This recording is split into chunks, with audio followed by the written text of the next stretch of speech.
Oi pessoal, estamos de volta no nosso programa Hashtag Projetos, hoje falando sobre política, para quem gosta e para quem não gosta, com a jornalista Vera Almeida.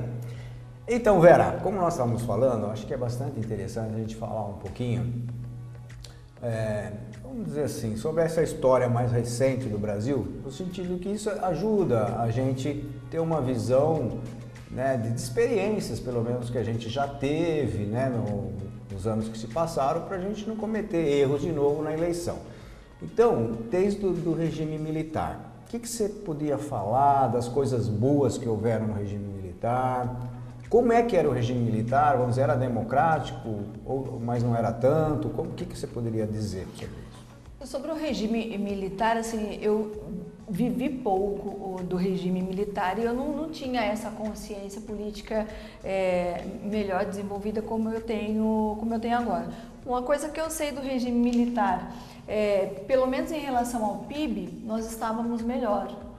Pelo menos em relação ao PIB. Agora, o lado contraditório do regime militar, o lado negativo do regime militar, é isso que a gente vê, aquele controle mais forte das informações, aquela censura, aquilo é que realmente eu acho que ficou, que maculou a história, né? Porque você podia falar o que você quisesse, desde que você não contrariasse, né? Você não podia ter uma opinião mais incisiva, você não podia fazer uma colocação mais dura.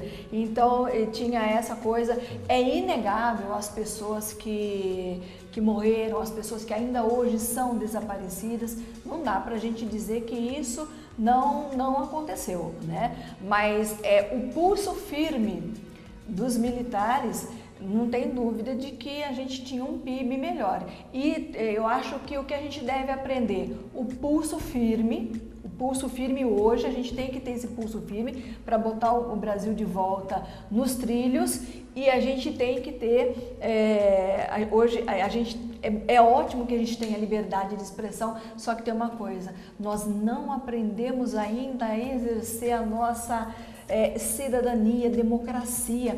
A gente vê as pessoas alheias à política e as pessoas têm que entender que todos nós somos atores da nossa própria realidade, todos nós temos que trabalhar, nos envolver na política e entender o que está acontecendo no sentido de promover uma realidade melhor. Eu não estou dizendo um Brasil melhor, cuidando do que é nosso, da nossa cidade, da nossa sociedade. Então eu acho que assim, a gente não aprendeu. O brasileiro, ele fica esperando que entre alguém no poder e resolva todos os nossos problemas. Não há salvador da pátria, não há. Então nós só vamos realmente ir para frente quando houver essa conscientização de que o povo tem que participar, de que o povo tem que entender e de que o povo, ele tem que entender o seguinte: a gente tem direitos, mas nós temos que fazer valer os nossos direitos, porque de que adianta você ter direitos se você não os faz valer? Então a gente tem que lutar pelos direitos que a gente tem e tem que aprender a exercer a democracia, porque também não adianta nada a gente ter liberdade de expressão e não se posicionar. Sim, perfeito. Penso assim. Acho que é bem colocado, né? Porque realmente, né, o PIB era bem melhor até, né, no regime militar, houve um crescimento econômico muito grande, as indústrias, né, cresceram, desenvolveram e tinha disciplina. Eu lembro que eu estudei, né, eu sempre estudei em escola do estado e a gente tinha uma disciplina rigorosa, ou seja, né, o diretor entrava na sala de aula, a gente se levantava, a gente tinha que ter todo um... Eu hasteava a bandeira toda quinta-feira, cantava o hino nacional, mãozinha no peito. Então tinha esse lado de uma disciplina, de maior respeito também à autoridade, né? Mas realmente essa liberdade de imprensa, né? Essa liberdade, ela era tolhida, podada, no sentido, né, de que o governo era um governo autoritarista, né, que é dentro do que a gente já mostrou, e aí então não dava toda essa liberdade. Então nós tínhamos coisas boas, Mas nós tínhamos coisas ruins também. Eu lembro que os últimos anos gerou-se uma inflação absurda, né? Então também, né, um descontrole financeiro, né? Apesar do crescimento, houve um descontrole financeiro, na inflação muito grande. E aí depois, né, Vera, aí veio então as eleições. As diretas já? Lembra os diretas movimentos? já. Meu Deus! E aí aconteceu então do Collor, né? Acabou entrando. E aí então ele pegou já, né, vamos dizer assim, uma época onde tinha herdado essa inflação alta toda e acabou, vamos dizer assim, havendo mais liberdade. Tanto é que houve até o impeachment, né, que é já dentro dessa nova democracia uma coisa diferente. A gente tirou um presidente, né? Colocou e tirou, né? Na verdade não chegou até a ocorrer o impeachment, né? Ele saiu antes, né? Com a Dilma sim ocorreu. E pela metade, né, com a Dilma, né? O impeachment pela metade, porque ela sofreu impeachment, mas ela ficou com os direitos políticos, que na Constituição, pela Constituição, ela não poderia ter os direitos políticos, ela teria que ficar 8 anos sem poder concorrer a nenhum cargo público. Então, assim, o impeachment da Dilma foi 50%. Né? Rasgaram lá a Constituição e a parte que diz que o presidente que passa por um processo de impeachment tem que perder os seus direitos, essa parte, infelizmente, a nossa justiça não respeitou. Então tem tudo isso também. E aí o que você poderia dizer, então, essas coisas, o que melhorou, o que piorou? A gente teve uma época pode-se dizer que depois de Fernando Henrique, né, entrou, vamos dizer, já uma esquerda, né, apesar de esquerda centro, depois o Lula mais esquerda. O que você achou disso? A princípio, o Partido dos Trabalhadores surgiu como uma possibilidade de o trabalhador, aqueles que não tinham voz, né? A ideologia do PT no início era maravilhosa, né? Era um negócio que todo mundo queria, né? E aí foi aquele sucesso, ele é um líder carismático, tinha um controle sobre as massas.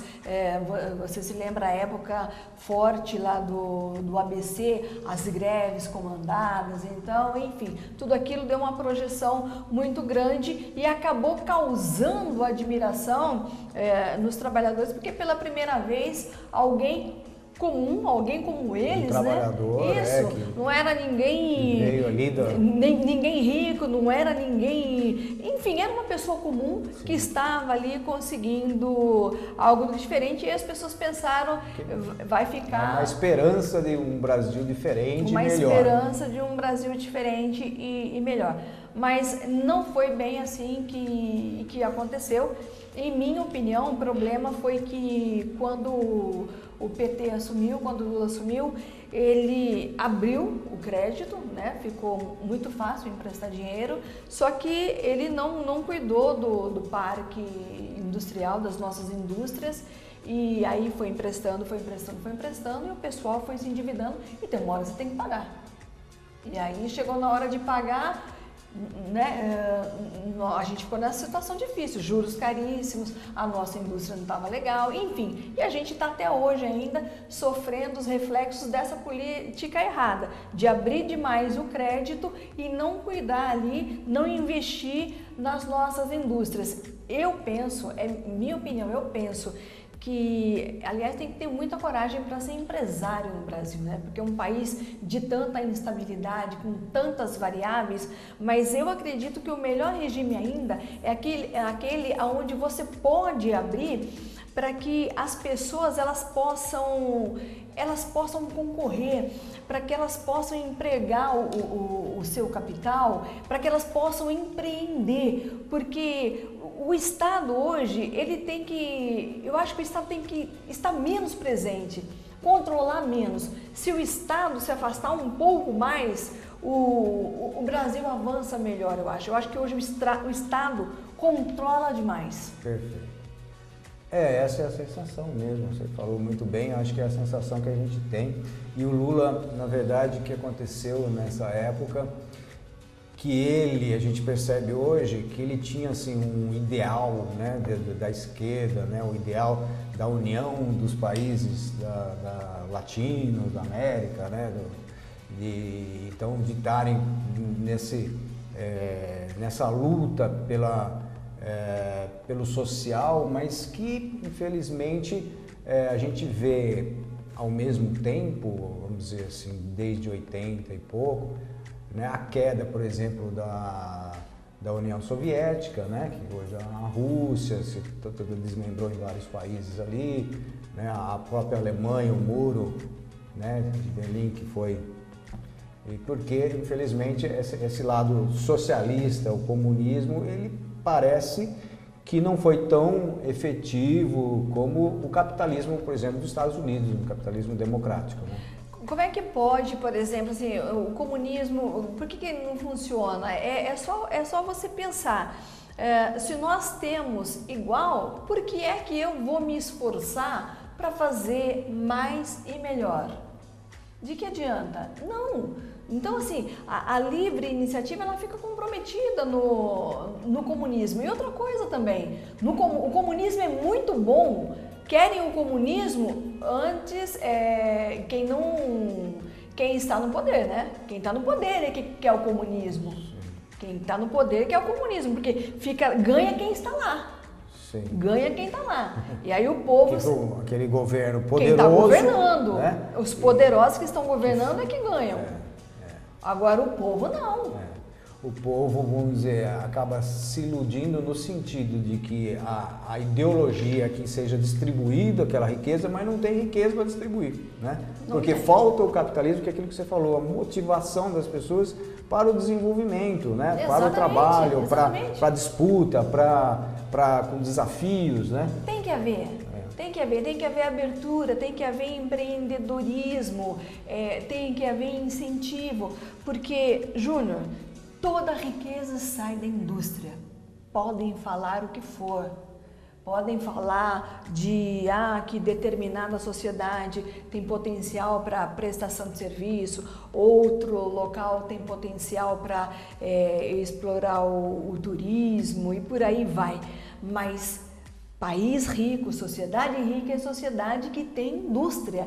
Então você tem que fomentar, você tem que dar suporte para esses empresários para que eles possam produzir. Agora, no país, a maioria dos nossos empresários, né, a maioria do nosso parque empresarial é formado de micro e pequenos empresários que precisam de mais suporte. O que a gente vê? O BNDES, que deveria dar esse suporte para essas pessoas que estão carregando o país nas costas, e aqui eu digo também o empresário da agroindústria, do agronegócio também, sim, que é o que não deixou a gente ir para o ralo de vez. Então, o BNDES, que era para dar suporte para essas pessoas, o que foi que aconteceu? Até agora ninguém sabe direito, né? Porque a caixa preta ninguém ainda abriu, mas a gente sabe que foi deturpado aquilo. Então, assim, você tem que investir na indústria, que é dali que sai a riqueza do seu país. E educação também, não tem como. Não tem como. Se você não tiver um país, se você não preservar a educação, eu acho que a educação é a coluna principal de um país. Tudo passa pela educação.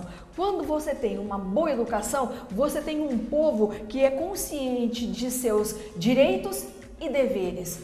Você tem um povo que é empreendedor, você tem um povo que é mais atuante e aí você tem um país que funciona melhor na saúde, na segurança. Eu acho que tudo passa pela educação.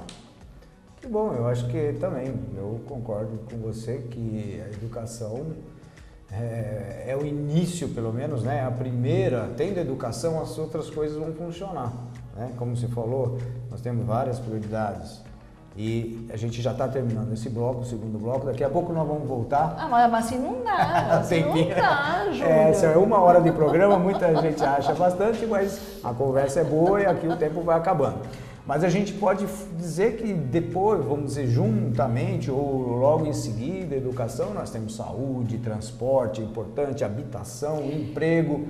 A gente fala disso no próximo bloco. Realmente educação é importante, mas não dá para, tipo, eu vou parar tudo e vou cuidar só da educação. Perfeito. Não, tem que trabalhar em várias frentes, porque nós estamos muito tempo atrasados. Vamos para o próximo bloco? Ok, então até daqui a pouco.